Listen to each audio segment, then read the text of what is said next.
हाँ मित्र, आपका जो सवाल है 153 फिर से बता रहा हूँ सेकंड मेथड से।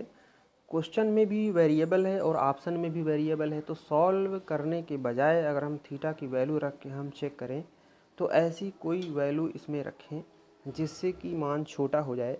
तो कॉस ज़्यादा चमक रहे हैं, थीटा की जगह ऐसी वैल्यू रखें जिससे कि 1 हो जाए या 0 हो जाए।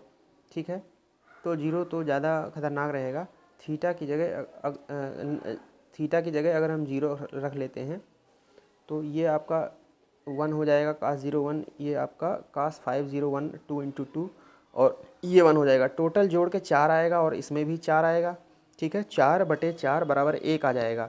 और इसमें जो है साइन 2 0 0, साइन 0 की वैल्यू 0 होती है, तो ये आपका 0 आ जाएगा। तो टोटल सॉल्व करने पे कितना आ गया आपका? 4 आ गया।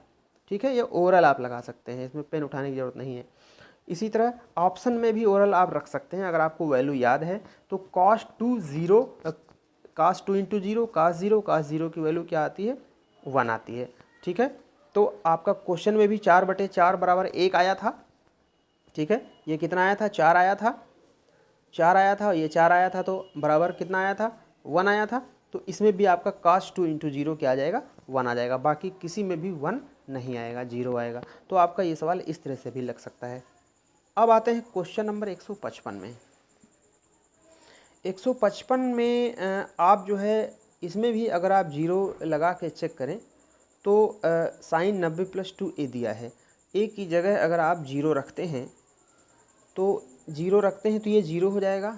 तो साइन 90 का मान कितना होता है? 1 होता है।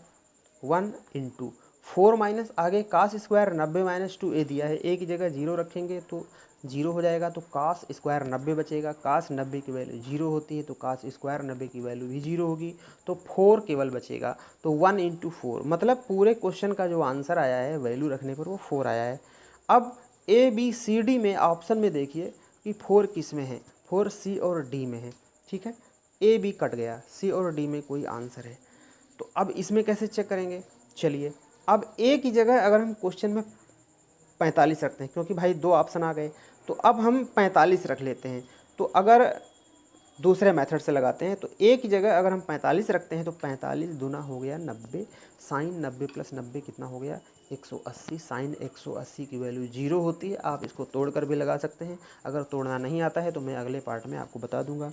तो ये 0 वैल्यू आ गई, तो इंटू में आगे सब पूरा टोटल आपका जो मान आया वो 0 आया। तो C और D ऑप्शन आपके 2 बच रहे थे। C और D में 0 किस में आएगा भाई? जिसमें माइनस होगा उसी में तो 0 आएगा। तो आंसर आपका D हो गया। ठीक है मित्र।